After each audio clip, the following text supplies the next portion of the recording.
আল্লাহর কাছে সবসময় বলবেন, আল্লাহ অতটুক সম্পত্তি আমাকে দাও, আমার সন্তানকে দাও, আমার পরিবারকে দিও, যে সম্পত্তি পেলে দুনিয়ার কারো কাছে ভিক্ষার হাতও পাততে হবে না, তোমাকেও ভুলে যাওয়া যাবে না। আল্লাহ অতটুক সম্পত্তি আমাকে আমার বংশধরকে দিও, যে সম্পত্তিটা পেলে তোমার দরবারে শুকরিয়ার নামাজও বাড়াই দিব, মানুষের উপর দয়ার হাতটাও বাড়াই দিব।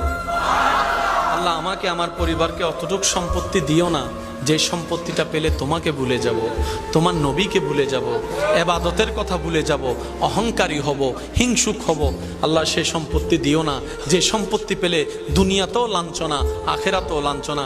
ওই সম্পত্তি দিও না, অতটুক দাও যতটুক পেলে মাথা উঁচু করে দুনিয়ার সামনে বাঁচতে পারবো, আর সময়ে সময়ে নামাজের মাধ্যমে তোমার দরবারে মাথা ঝুঁকায়ে সিজদা দিতে পারবো। অহংকার করে অন্যকে ছোট দেখায় নিজে কখনো বড় হওয়া যায় নাই। যারাই দেখাইছে নিজেরই পতন হয়েছে। এই কথাটা মাথায় রাখবেন।